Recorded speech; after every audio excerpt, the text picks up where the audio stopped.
Ooh, welcome to the Ringer NFL show. I'm your host, Sheil Kapadia. Today, we are putting teams on fraud watch. The exercise is simple. Among the teams that have winning records, who should you probably be a little skeptical of? Because let's be honest, that old Bill Parcells saying you are what your record says you are, completely wrong. Terrible quote, terrible saying. Records can be misleading, and we're going to try to find the teams here whose records are misleading, teams that we look at and say, you know what? I don't think this rest of the season is maybe going to go the way the first part of the season has gone. So I picked out 3 teams that I think are on fraud watch. My guest is Austin Gayle from The Ringer. Does he agree, or does he kind of agree on one or two? He disagreed on another. So we'll talk it all through. Let's take a break. We come right back with Austin Gayle. This is the Ringer NFL show presented by FanDuel. And if you're betting on the NFL, FanDuel's the place to do it. They've got everything. Same game parlays, quick bets for when you want to jump in live, and your way so you can set your own lines. The app's fast, it's easy to use, and best of all, when you win, you get paid out instantly. Download the FanDuel app or go to FanDuel.com/RingerNFL to get started. The Ringer is committed to responsible gaming. Please visit rg-help.com to learn more about the resources and helplines available, and listen to the end of the episode for additional details. Must be 21 plus and present in select states, and 18 plus in D.C., Kentucky, and Wyoming. Gambling problem? Call 1-800-GAMBLER or visit rg-help.com. Call 1-888-789-7777 or visit ccpg.org/chat in Connecticut.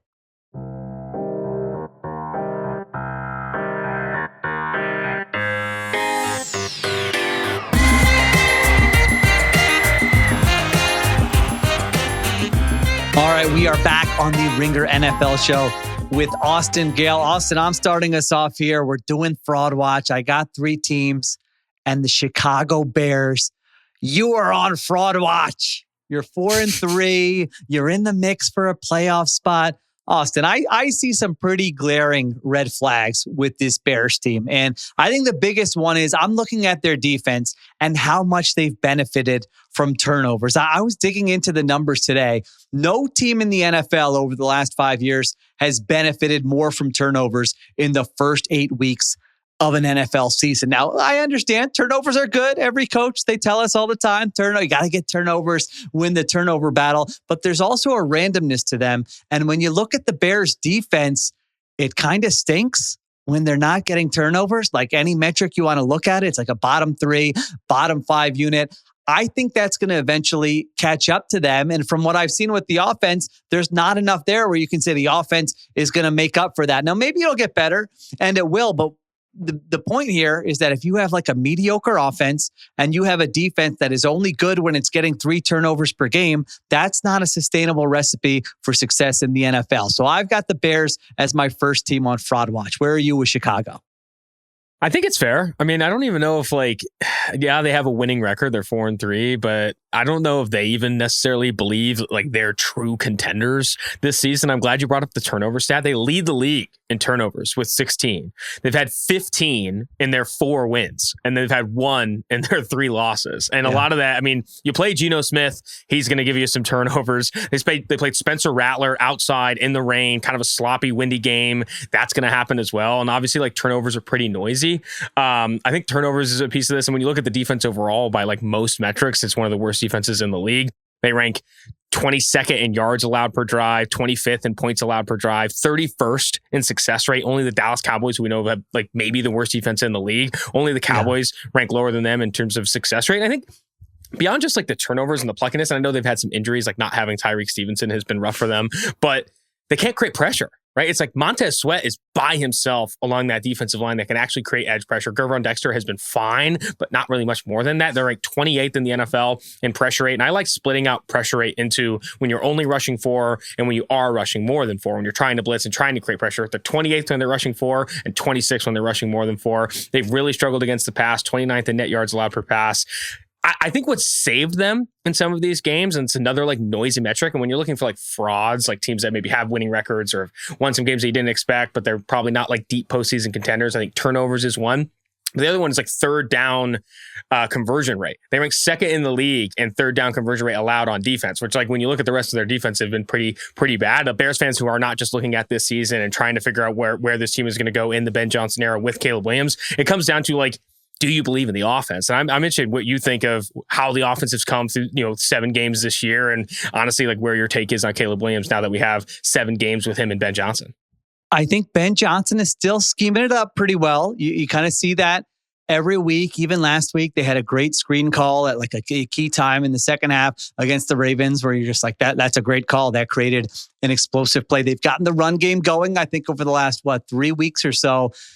Caleb Williams, it's one of those, Austin, where it's like, you turn it on for a possession and you're like, I see it. This guy, he can be one of the best quarterbacks in the NFL. You turn it on a different possession and you're like, he doesn't have it. How does anybody defend this guy? He's terrible. I would like to congratulate Caleb Williams, Austin, because every year we have a quarterback who we can't really have a normal conversation about. It's like either they're overrated, they stink, bench them now, this guy's terrible, or sometimes it's the hipsters versus the normies. You've heard me talk about this before. So the normies are saying that, and the hipsters are going, nah, man, you got to watch the film the next day. Like, this guy isn't the problem. He's fantastic. I have a very boring Caleb Williams take. It's not controversial. I see the upside. I see the inconsistencies. Overall, I would say I've been underwhelmed over the last 2 seasons, but there's a chance he figures it out and goes on a heater. Again, that's very boring. Like, we're not going to clip that for social. That's not fun. That's not going to do numbers. But that's how I feel about Caleb Williams. Where are you? What am I right about? What am I wrong about? I mean, I think it's a lot of what you're saying is right. And I think the right take is somewhere in the middle of like, he can be and will be this top 5 quarterback in the league. And like, oh my gosh, he's unplayable and all that stuff. I do think that what makes some of this worse is that he is inaccurate with the ball often, right? And I think some of that is like rushing his feet, rushing his process. And I think the other piece of it too, that I think stands out, especially to normies, is just like when he misses, he's missing with fastballs. And like they look worse. They look uncatchable. Like the DJ Moore one in the back of the end zone that everyone's talked about after this week, even though that game was kind of already out of hand.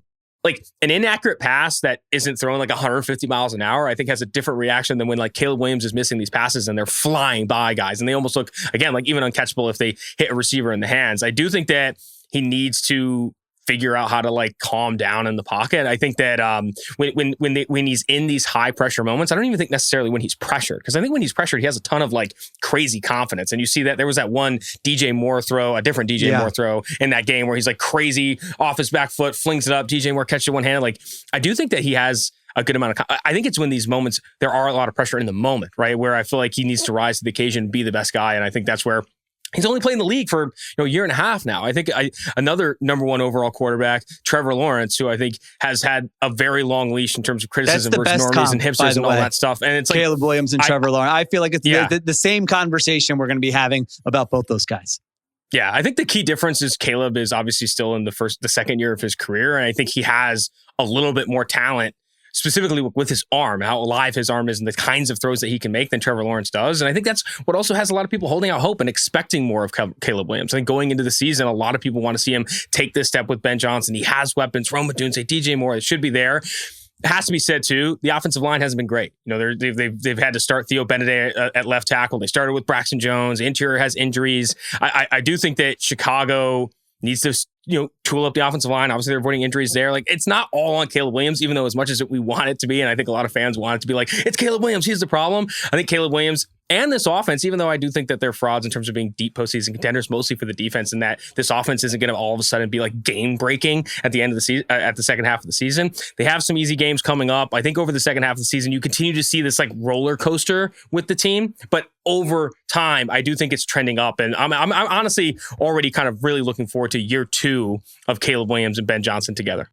Okay. Yeah, I would agree that his highs are higher than like Trevor Lawrence's highs were at this point in his career. And even now, I mean, you watch a full game. If you watch every throw throughout the course of a game, it's easy to pick out 5 throws where you're like, man, not a lot of guys can do that. And that's reason to be excited. If you're a Bears fan, it doesn't mean it's all going to come together at some point. maybe it will. I don't know for sure that it will, but for it to come together this season, like for them to be a playoff team, I don't think it's coming with the defense being more consistent. I think there has to be a point where you're saying, oh, this is actually happening this year. You don't have to wait for next year with Ben Johnson. Caleb Williams is figuring it out. They look a little more consistent here. That's kind of their path to being a playoff team. But 8th hardest remaining schedule, Austin. Packers twice, Lions, Eagles, 49ers. Right now, they're plus 260 to make the playoffs. So I just think that defense is going to have issues the rest of the way. We'll see if the offense can make up for it. All right. Next team here, the Pittsburgh Steelers. You are on fraud watch. I'm not just being a hater here, Austin, because they're actually on fraud watch for different reasons than I thought they were going to be on fraud watch for. So let me explain. They're 4-3. They have a 2-game lead over the Ravens to win the AFC North, yet they're plus 170 to win the division. The Ravens are still the favorites. And I expected the Steelers to be frauds this year because I thought the Aaron Rodgers situation was going to be a disaster. Just a quarterback that age, new team. I didn't think the supporting cast was great. That experiment has actually, I would say it's gone as well as anyone could have expected. You know, you can look at the numbers or just watching whatever, like they've had a mediocre to above average offense, I would say. And Aaron Rodgers is making some plays outside of structure. They're scheming some stuff up with DK Metcalf. The run game has looked good. The problem is that I don't think people understand the degree to which this defense sucks. And I don't, Mike Tomlin has been there for 19 seasons, Austin. Where do you think this defense ranks among the 19 defenses he's coached in terms of EPA per drive? I'm going to say dead last. Dead last. Thanks. See, I should have set it up better. The way I set it up, of course, he's going to say dead last. Yes, they're dead. I have these stats too. Yards allowed per drive this millennium, 32nd. It's 32nd this year. They've allowed 4 more yards per drive than any Steelers defense this millennium. That even goes before the Mike Tomlin era. Success rate 29. This defense is the highest paid defense in the league. One of the oldest defenses in the league, and that's part of it, right? You're paying a lot of old players, veteran players, whatever. It's the highest paid defense in the league, one of the oldest defense in the league, and I think if the Cowboys didn't exist, would be the worst defense in the league. It's that bad. Which is wild to say, and I think it's okay to point the finger a little bit at the either coaching staff or personnel side, because to your point, they go out, they get Darius Slay. They signed Patrick Queen a couple of years ago. They trade for Jalen Ramsey. They get rid of Minkah Fitzpatrick. So they've made kind of all these moves to add these veterans. I looked at their pass rush at the beginning of the season. I looked at their front the beginning of the season, and I'm like, that's going to be a top 10 defense. It's talented enough. And they haven't really been decimated by injuries. This isn't one of those seasons where it's like, oh, TJ Watt's out for 8 weeks and your whole defense comes crumbling down. No, they haven't had the most devastating injuries. And yet, to your point, every metric you look at, they're bottom 3, bottom 5. And let me read you this quote, Austin, from ESPN. This is from Juan Thornhill after the game, said this on Monday. If I'm being completely honest, I don't feel like the effort was there. We got to have that conversation. We got to let everybody know that effort should not be something that we should be paying attention to. You always need to play hard. Last year, the same stuff was happening as this defense fell apart down the stretch and people are pointing fingers and then ultimately they trade Minkah Fitzpatrick. Why is this happening again 8 weeks into the season? So I would be very, very concerned if I were a Steelers fan. Can I go quote for quote with you? Yeah, Cam please. Hayward. Hayward after this game. He's been with them since 2011. Veteran. I mean, when you think of the Steelers defense as TJ Watt, you think of Cam Hayward. Thornhill kind of just got there. So you got to. This shocked me. This absolutely shocked me. He said, "There's not a lot of fight in us right now." That I literally just for a Steelers defense, for Mike Tomlin, for Cameron Hayward to say there's not a lot of fight in us right now. They're 4-3. They've had a moderate, there's a reason they're on fraud watch because they've had a winning record though. Rodgers looks better than you expected. There's things here, highest paid defense. There's, like you said, Darius Slay, Jalen Ramsey. There's talent, TJ Watt. There's not a lot of fight in us right now. That screams like the worst we've seen from the Tomlin era in terms of the defense and stuff. I think that kind of sums up. And you bring up, Darius Slay is 34 years old.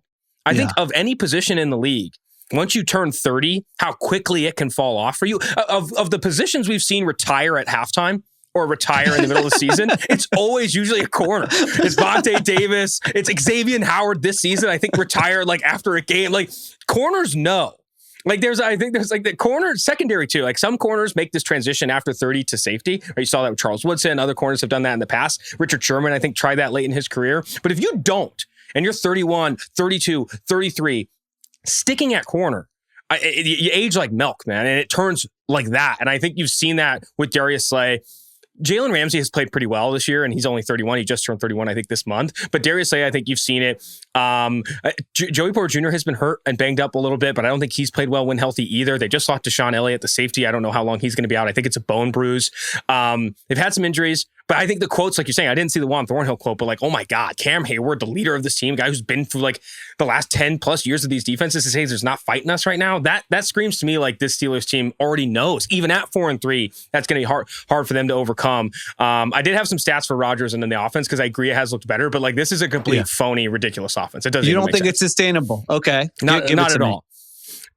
One, Aaron Rodgers, he turns 42 in December. He's 41 years old right now. You can kind of feel that he's struggling, specifically when he has to move out of the pocket and when he is pressured. He's overall this year 23rd in dropback success rate. Geno Smith has a better dropback success rate than Aaron Rodgers. Spencer Rattler, who just got benched, has a better success rate. Bryce Young, Justin Fields, Carson Wentz. Down to down, the offense has not been super successful. 62% of Aaron Rodgers' yards have come after the catch. That's the highest in weeks 1 through 8 for any quarterback this millennium. It's a fake offense. He's lowest average depth of target. On average, he's throwing 3.2 yards short of the line of gain, so short of the sticks. That's the lowest in the league by a margin. Like the offense is catered around him getting the ball out fast and guys making plays after the catch, which works to a degree for a while, but it's not ultimately one when you go down in these games and your defense is giving up a ton of points that's gonna allow you to kind of be playoff competitive. I think that they know on both sides of the ball, even if that Rodgers has been better than maybe people expected and the defense is highly paid and there's some stars, I think they know on both sides of the ball that this team, again, like does not have fight in them. And for the reason is like I don't think they're going to be competitive against. This was like the first time in a while because they've had a little bit of a cupcake schedule in some of these games, but like you saw them against this Packers team that a lot of people think is going to be a Super Bowl contender in the NFC. And it just didn't really feel competitive, even though the score was a little bit closer. Like you could just tell, like the Packers are a better team on both sides of the ball. They felt better coached. They struggled with penalties this year. Like I really do think that this Steelers team feels different and worse than their record suggests. Yeah, the difference in some of those numbers, obviously, it's predicated on not turning the football over. Can you still create explosives with those yards after the catch, which they've done a good job of? You can give Arthur Smith credit and say, okay, finding ways to use DK Metcalf in that way. Rodgers has made some plays outside of structure. He had one last week. He had one the previous week where he's kind of rolling to his right and can still chuck the football 40, 50 yards downfield. You're right. But I am with you. I mean, right now, they're 12th in EPA per drive. Where do you think they finish this season? Just when we look at, all right, how every offense ranks. How much of a fall are you predicting? Probably somewhere between 16 and 19, maybe in that like slightly below average range. Because I still think they're going to be able to have success with this kind of like, I wouldn't call it gimmicky, but getting the ball out quick, make some plays after the catch. They have some talent. Like I really like DK Metcalf. I think their tight end group is really good as well. Where I feel like I struggle is this upcoming schedule for them, right? They have the Colts, at Chargers, Bills, Ravens twice. They didn't get a chance at the Ravens when they were at their least healthy, right? Lamar Jackson says he's 100% healthy now. Some of the guys on defense are coming back. They also have the Lions. Their easiest games left on the schedule, hosting the Bengals, who they just lost to, at the Bears, who we know run hot cold, and it's going to be in Chicago. Hosting the Dolphins, who, again, another team that runs hot cold. They just beat up on, it was the Falcons this week, who a lot of people think have the best defense in the league. And then they got to go to Cleveland, which, Cleveland's not great. Offense isn't good. Steelers have beat them this year. But again, that's a really good defense that could maybe shut down what is the best side of the ball for the Steelers right now. It's not an easy schedule to finish. Got quotes from everybody saying they don't have fight in them. Offense feels a little bit hard to sustain, and the defense is objectively one of the worst in the league and the worst that Tomlin has ever had to deal with, which I think is a change for him. And even if you like what Rodgers has done so far, I gave this stat out 400 times in the summer that the only quarterback to start more than 10 games at his age has been Tom Brady. So there's a reason for that. Now, he has exceeded my expectations so far. Can he stay healthy? Can he take hits throughout the course of a 17-game season? Fifth hardest remaining schedule, to your point, according to the betting market. So tough road ahead. We'll see if the Steelers can fix some of those things. They did acquire Kyle Duggar from the Patriots. So I think that they're saying, all right, let's get a safety. I know it's not a difference maker. I'm just saying it was a news item. So I had to mention it. Austin can't stop from laughing with that one, that's not going to make a difference. All right, let's take a break. We come back. I got one more team on Fraud Watch. This episode is brought to you by State Farm. Having insurance isn't the same as having State Farm. It's like expecting a linebacker on the football field, but getting a line cook. Sure, they both can handle the pressure when it starts heating up, but only one is stopping a touchdown. You wouldn't settle for just anything for your team, so don't settle for just any insurance. When it comes to getting the help you need, State Farm is the real deal. Like a good neighbor, State Farm is there. All right, we're back on the Ringer NFL show. One of my only good takes was a few weeks ago that Jacksonville is the stupidest team in the NFL. And I said that before they had that London game where everybody got to see, man, this seems like a really stupid team. They're 4-3. I don't trust them at all. I mean, what do they actually do well is a good question. They're 3-1 in one-score games.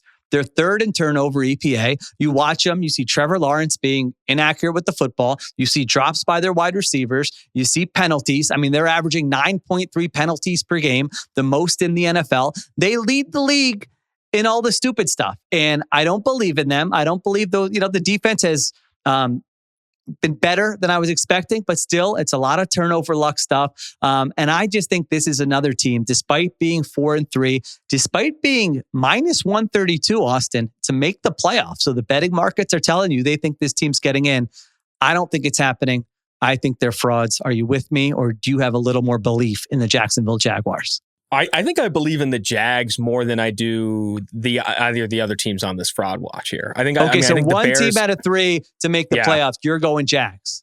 Yeah, which I guess lines up with where the betting markets are. I think the Bears are like plus 260, like you said. The Steelers are plus 122, and the Jags are at minus 132. And I think some of that's the schedule coming out of the bye, taking on my Raiders. I think that should be an easy one for them. Cardinals, they still have to play the Titans twice, which should be wins. They also have the Jets still. Their hardest games left.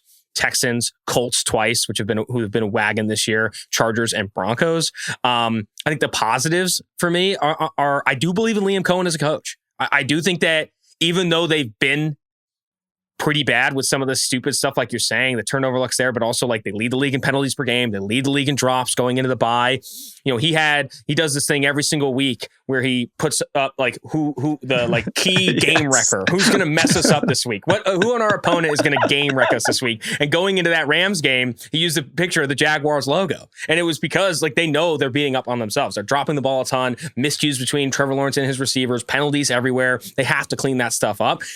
I think that's more tangible to clean up, especially coming after the bye in the second half of the season. First year head coach, he's figuring all this like management stuff out. And I do think that they have talent on both sides of the ball that they can still take more advantage of. I think the best of Travis Hunter has to be in front of us. The best of Brian Thomas Jr. this season has to be in front of us. It has to. We'll see. It's obviously been a tough. It's been a tough start to the season. And then defensively, obviously the turnovers are weird.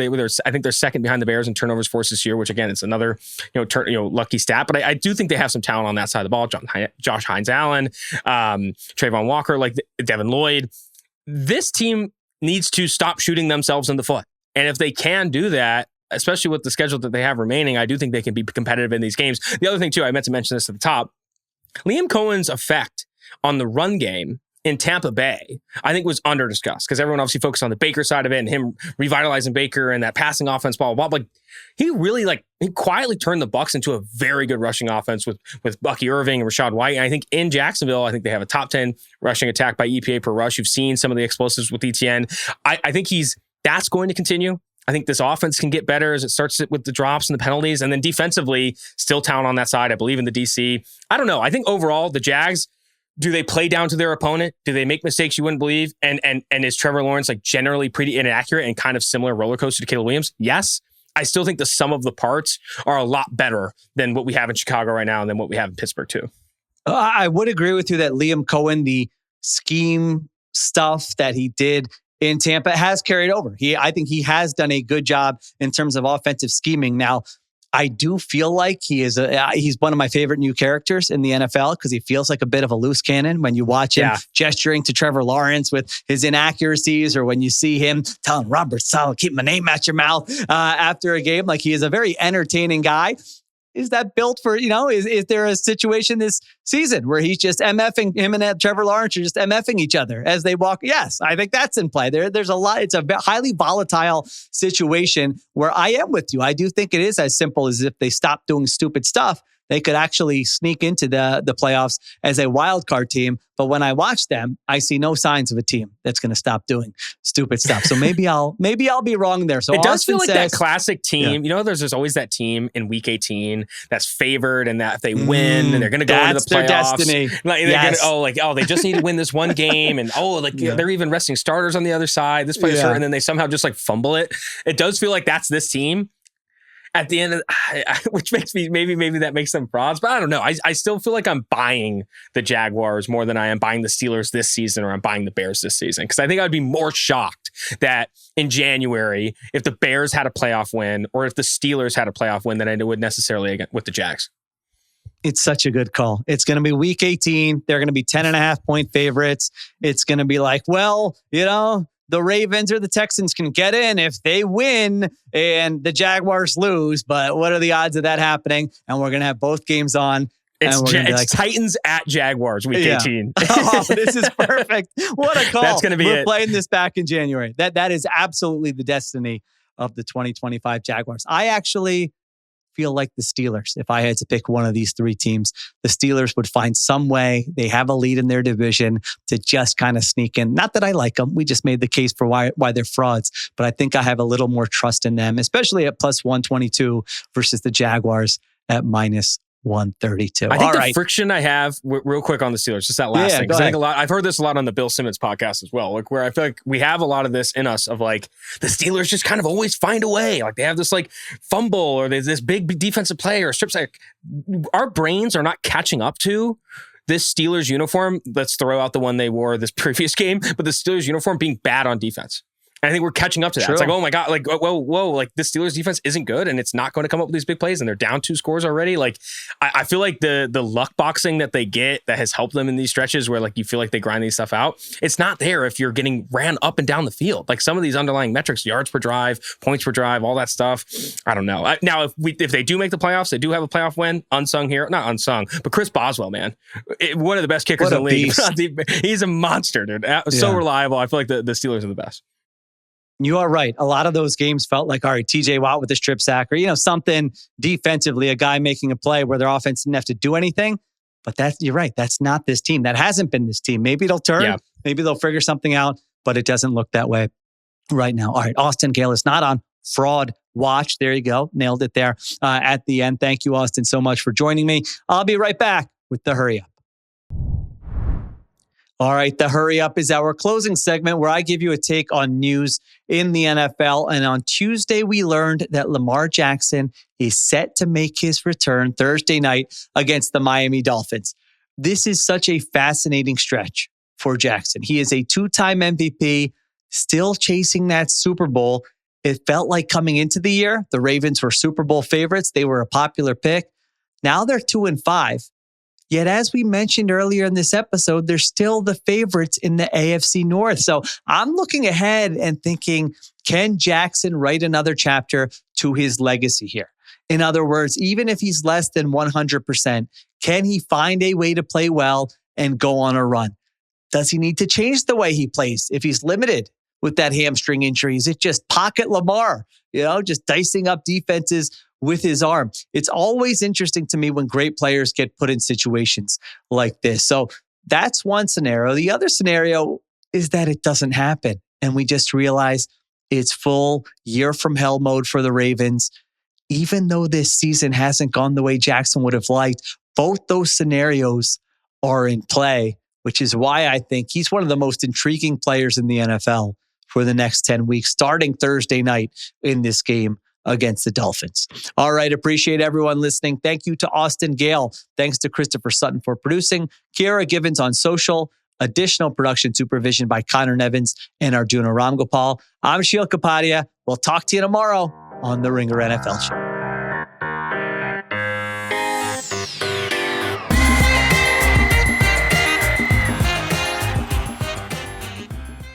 Must be 21 plus and present in select states. For Kansas, in affiliation with Kansas Star Casino, or 18 plus and present in D.C., Kentucky, or Wyoming.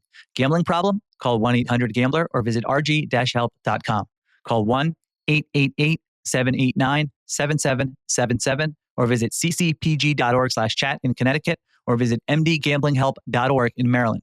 Hope is here. Visit gamblinghelplinema.org or call 800-327-5050 for 24/7 support in Massachusetts or call 1-877-8-HOPE-NY or text HOPE-NY in New York.